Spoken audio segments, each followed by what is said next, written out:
Welcome back to the EMTSpot's Blood Pressure Podcast. I'm Samuel Harrison, and I'm really excited for today's deep dive. Millions of people are taking them. Mm. We're talking about diuretics, sometimes called water pills. And I'm Olivia Harper. Diuretics are really fascinating to me. They're these little messengers, chemical messengers, I should say. They basically tell your body, hey, hold on to less fluid. And for a lot of people, that's key to managing their blood pressure. Yeah, for sure. So for someone who maybe hasn't heard that term before, diuretics, how would you explain what they are and how they work? Okay, so imagine your kidneys. They're like a super efficient filtering system, constantly cleaning your blood and deciding what to keep and what to get rid of, what to keep and what to flush out. So diuretics basically step in and they tell your kidneys, hey, let's flush out a little more water than usual. And that extra fluid exits your body as urine. Okay, so less fluid hanging around the body means less work for the heart to pump blood, which leads to lower blood pressure. Right, exactly. It's like easing the traffic on a busy highway. I like that analogy. So now what's interesting is that there isn't just one type of diuretic. Right. Oh, yeah. Yeah. It's not just like a one-size-fits-all situation. There's a whole family of these medications, each with their own special way of interacting with your kidneys. Yeah, I remember from our prep, we have thiazides, loop diuretics, potassium-sparing diuretics, and osmotic diuretics. So could you walk us through each type? Sure. So let's start with thiazide diuretics. They're kind of like the gentle nudge in the diuretic world. They work on a specific part of your kidneys, basically telling your body to hold on to less sodium. And water always follows sodium, so this leads to more pee, basically. Right, so they're like little sodium whisperers in the kidneys. Yeah, exactly. So what are some common thiazide diuretics that people might recognize? Hydrochlorothiazide, that's a big one. And chlorthalidone, those are often the first line of defense for folks with high blood pressure. Interesting. What about loop diuretics? Those sound more intense. Yeah, loop diuretics, they're more like the heavy lifters. They work on a different part of the kidney, and they block reabsorption of not just sodium, but also chloride ions. So it's like a double whammy, leading to a much more potent increase in urine output. So they're turning up the volume on fluid removal. Exactly. So what are some common loop diuretics? Well, in this category, furosemide is like the tried and true workhorse. It's effective and generally well tolerated. And then there's bumetanide. If someone has like severe edema or heart failure, they might need something more powerful. Interesting. So now potassium-sparing diuretics, I feel like the name gives it away a little bit. Yeah. So obviously, Yeah. getting rid of excess fluid is important, but potassium is also crucial. We need it for things like our muscle function and our heart rhythm. So these potassium-sparing diuretics, they step in and make sure we don't lose too much of this mineral. So they're kind of the balancing act Oh, that's correct. of the diuretic world. Exactly. They actually block the effects of a hormone called aldosterone, which usually tells your body to hold on to sodium and get rid of potassium. Okay, so what are some common potassium-sparing diuretics? The two most common are spironolactone and eplerenone. Got it. Now we also have these osmotic diuretics, which seem kind of different from the other three types. Yeah, they're a bit unique, so imagine them like tiny magnets in your bloodstream, pulling water out of your tissues and into your blood to be filtered out by the kidneys. Okay, that's a great image. And so what are some common osmotic diuretics? A couple of examples are mannitol and urea. They're not used quite as often as the others, but they definitely have their roles. So we've got 4 different types of diuretics, each working in their own way to help manage fluid balance in the body. Now, who are these medications typically prescribed for? Is it just for people with high blood pressure? That's a common reason, but is definitely not the only one. Diuretics can also be prescribed for people who are dealing with edema, which is basically swelling caused by fluid buildup. They can also be used for heart failure, where the heart isn't pumping efficiently, and even for kidney problems, and even liver problems sometimes. So they're quite versatile. But I imagine it's not a one-size-fits-all situation. No, it's not. Deciding whether or not a diuretic is right for someone and which type is best, it's a decision that should always be made with the guidance of a doctor. They'll weigh the potential benefits against any risks, looking at the person's medical history, their lifestyle, and any other medications they might be on. That makes sense. Now let's talk about some of the potential downsides. What are some of the risks and side effects associated with taking diuretics? Like any medication, diuretics can have side effects. And since they're all about increasing urine output, one of the most common side effects is dehydration. Makes sense. So what can someone do about that? What's important? To replace those lost fluids by drinking plenty of water.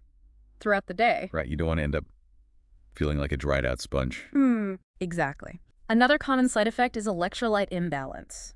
Electrolytes like sodium, potassium, and magnesium, they're really essential for our bodies to function correctly, and diuretics can sometimes disrupt this balance, leading to things like fatigue, muscle cramps, or even more serious issues. That's why regular monitoring is so important. Absolutely. Regular checkups and blood tests can really help keep track of those electrolyte levels. Now, I also know low blood pressure can be a concern with diuretics. Yeah, so diuretics work by lowering blood pressure, which is a good thing, but sometimes they can lower it a bit too much, leading to things like dizziness, lightheadedness, or even fainting. Okay, so that's something to be mindful of. For sure, especially for people who already have a tendency towards low blood pressure. Yeah, okay. Another thing to be aware of is that diuretics can increase uric acid levels in the blood, which can trigger gout attacks for those who are prone to them. Gout, ouch. Yeah, it can be very painful. So that's good to know.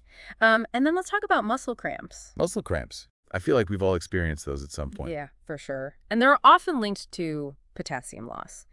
Especially with certain types of diuretics, potassium is really important for muscle function. Yeah. And when those levels get too low, you might get those dreaded cramps. Okay, so it sounds like staying hydrated Uh-huh. and monitoring those electrolyte levels Yeah. is really key to preventing some of these side effects. Absolutely. Now let's talk about something a little bit more sensitive. Okay. Some men taking diuretics experience sexual dysfunction. Okay, and that's definitely something to talk to your doctor about. Yeah, for sure. Now, for any listeners out there who have diabetes, it's important to know that diuretics can sometimes increase blood sugar levels. Okay, so that's important to be aware of. Yeah, definitely talk to your doctor if you have diabetes and are taking diuretics. Right, it's all about that communication with your healthcare provider. Yes. And then lastly, in very rare cases, high doses of diuretics can lead to kidney damage. This is why it's so important to follow your doctor's instructions and never exceed that recommended dose. Yeah, for sure. So we've talked about the potential downsides. Now let's switch gears and talk about taking diuretics safely and effectively. So the number one most important thing is to treat your doctor's instructions like a treasure map. They're going to prescribe the specific type and dosage of the diuretic that's right for your needs. And going off course can lead to problems. Got it. So no DIY pharmacist experiments. No. Now, many diuretics are taken once a day, often in the morning. And why the morning? Well, take it in the morning. Can help prevent those nighttime bathroom trips, which can disrupt sleep. Yeah, nobody wants that. Now, how do you know if the diuretic is actually working? How do you monitor that? Well, regular blood pressure monitoring is key. Got it. Yeah. So it's not a set and forget it thing. Right. It's an ongoing process. And I know we've said it a bunch already, but hydration, Yes. hydration. It can't be overstated. Drinking plenty of water throughout the day is so important to combat that dehydration risk. For sure. Now, as we start to wrap up this first part, I think it's important to remember that diuretics are just one tool when it comes to managing blood pressure. Right. They aren't a cure-all. They work best when they're combined with other healthy lifestyle choices, which we'll be discussing in our next episode. Perfect. So stay tuned for that. Welcome back to the EMTSpot's Blood Pressure Podcast. So we're continuing our exploration of diuretics, and one thing that's become clear to me is that there's a lot of variety when it comes to these medications. Yeah, you know, when we were prepping for this deep dive, I was struck by how it's not just, take a water pill. There are a lot of different options. Yeah, for sure. And that's why it's so important to talk to your doctor to make sure you're getting the right diuretic for you. Right. So we talked about some specific examples in the last episode, but I thought it would be helpful to dive a little deeper into those, starting with the thiazide diuretics. We mentioned hydrochlorothiazide and chlorthalidone. What are some of the key differences there? Okay, so both of those medications, they work by telling the kidneys to release more sodium. But the main difference is how long they stay in your system.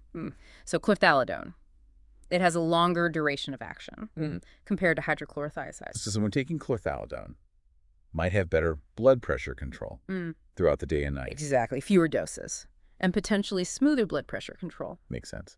Okay, now what about loop diuretics? We talked about furosemide and bumetanide. Yeah, so loop diuretics, they're like the heavy hitters, like we said before. Furosemide, that's kind of the go-to in this category. It's effective, and it's usually well tolerated, but sometimes You need a more powerful effect. Like if someone has severe edema or a heart failure, then bumetanide might be a better option. Okay, so different levels of Yeah. water removal Exactly. depending on the situation. Exactly. Now, what about the potassium-sparing diuretics? Spironolactone and eplerenone. Yeah, so these medications, they work a little differently. They actually block the effects of a hormone called aldosterone. Right, I remember you mentioning that. Yeah. So aldosterone, it basically tells your body to hold on to sodium and get rid of potassium. But spironolactone and eplerenone, they block that. So your body can hold on to potassium. Exactly. So are there any key differences Yeah. between spironolactone and eplerenone? Spironolactone's been around longer. Eplerenone is newer. And it tends to cause fewer hormonal side effects. Okay, fewer side effects are always good. Now, what about those osmotic diuretics, mannitol and urea? Yeah, those have more specific uses. Like mannitol, it can be really helpful in emergency situations, like to reduce swelling in the brain after a head injury. Okay, so each type of diuretic has its own strengths Yeah. and its own specific uses. Yeah, it's like a specialized team. I like that analogy. That's the... So now let's shift gears a bit and talk about how to work effectively with diuretics. Once they're prescribed, Okay. we mentioned some safety tips in the last episode, Hmm. but I think it's worth digging a little deeper. Yeah, I agree. So what are some things that people should keep in mind? Well, first and foremost, always follow your doctor's instructions. They'll determine the right type of diuretic and the right dosage for you. Right. So no experimenting on your own. Exactly. Okay, what else? Timing is also important. A lot of diuretics are taken once a day, usually in the morning. Okay, so we talked about the nighttime bathroom trips, Hmm. but are there any other reasons why taking it in the morning is preferred? Well, for some people, it helps them establish a routine, so they're less likely to miss a dose.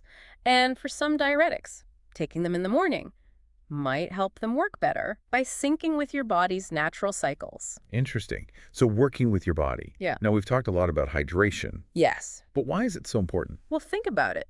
Diuretics make you pee more, so you're losing fluid. And if you don't replace that fluid, you can get dehydrated. Right, and that can cause all sorts of problems. Exactly. You can get fatigue, dizziness, headaches, muscle cramps.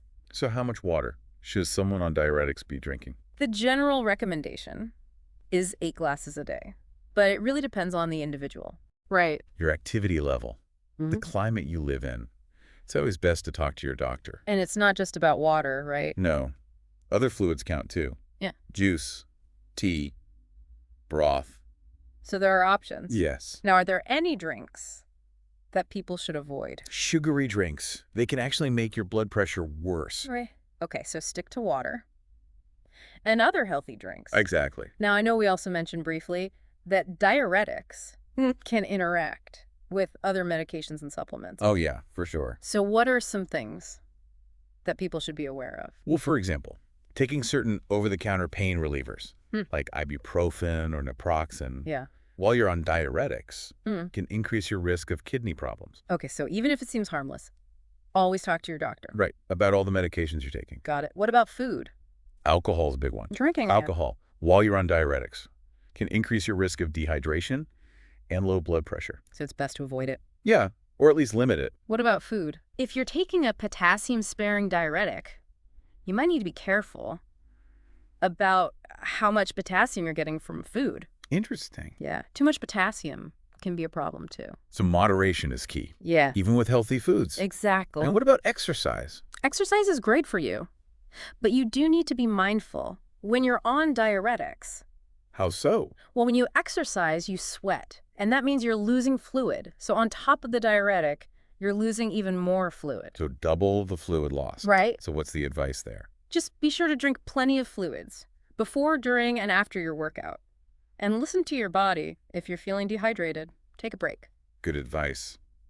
Okay, so we've talked about instructions, hydration, interactions, safe exercise. Any other tips for taking diuretics effectively? I think the most important thing is to monitor your blood pressure regularly. Yeah. It's like checking your compass to make sure you're still on course. So it's not a one-time check. No, it's an ongoing process. Got it. Well, that wraps up part 2 of our deep dive into diuretics. We've covered a lot of ground, but there's still more to explore. Stay tuned for part 3, where we'll be talking about how diuretics fit into a more holistic approach to blood pressure management. Welcome back to the EMT Spot's Blood Pressure Podcast. So we've spent the last 2 episodes really digging into diuretics, these medications that help your body get rid of extra fluid. Yeah, we've covered a lot of ground. Different types, how they work, who they might benefit, potential side effects, tips for taking them safely. Yeah, it's been quite a journey, but now I think it's time to zoom out a little bit Yeah. and look at the bigger picture, because diuretics are really Yeah, just one piece of the puzzle when it comes to managing blood pressure, right? absolutely. They're not a magic bullet. They work best as part of a holistic approach to health. Okay, so let's talk about that. What are some of the other key pieces of the puzzle? Well, lifestyle changes, they make a huge difference. Yeah, like what? Well, diet is a great place to start. Reducing sodium intake, that's a big one. Yeah. I know I'm guilty of loving salty snacks. Oh, yeah. We all have our weaknesses. Right. But the good news is there are a lot of simple swaps you can make, like processed foods, fast food, restaurant meals. They're often loaded with sodium, so cooking at home more, choosing fresh ingredients, that can make a big difference. So taking control of the salt shaker. Yeah. Now, what about sugar? Sugar is another thing to watch out for. Added sugars. They can contribute to weight gain and inflammation, which can both impact blood pressure. So a healthy diet, Yeah. lots of fruits and vegetables, whole grains, lean protein. Exact. Now we can't talk about a healthy lifestyle without talking about exercise. Oh, of course not. Regular exercise is so important for managing blood pressure. So how much are we talking about? Aim for at least 30 minutes of moderate intensity exercise most days of the week. It doesn't have to be anything crazy. No, just get moving. Brisk walking, jogging, swimming, dancing. Yeah, finding something you enjoy Yeah. is key. If you don't enjoy it, you're not going to stick with it. Exactly. Now, another big piece of the puzzle, stress. Oh, stress. That's a big one. How does stress affect blood pressure? When you're stressed, your body goes into fight or flight mode. Your heart rate goes up, your blood pressure goes up. And if you're constantly stressed, it can really take a toll on your body. So finding healthy ways to manage stress, So important. like yoga, Meditation. spending time in nature. Anything that helps you relax. Right. Okay, so we've got diet, exercise, stress management, anything else? Sleep. Don't forget about sleep. All right, sleep. Yeah, when you don't get enough sleep, your body produces more stress hormones, which can raise your blood pressure. So how much sleep should we be aiming for? Most adults need about 7 to 8 hours of quality sleep per night. Yeah, no, I definitely feel better when I get a good night's sleep. Yeah. So we've got diet, exercise, stress management, and sleep, all working together, along with medication. It's a team effort. Any final thoughts? Don't forget those regular checkups with your doctor. Yeah, for sure. They can monitor your blood pressure, make sure your medication is working, and answer any questions you have. It's a partnership. It is. Well, that wraps up our deep dive into diuretics. I hope you found it helpful. We had a lot of fun talking about this. Me too. And remember, knowledge is power. The more you know about your health, the better decisions you can make. Exactly. So a big thank you to all of our listeners Thank you for joining us. I'm Samuel Harrison, I'm Olivia Harper. and this has been the EMT Spot's Blood Pressure Podcast. Thanks for listening. Be sure to subscribe, like, comment, and share this episode with anyone who might find it helpful. And until next time, take care.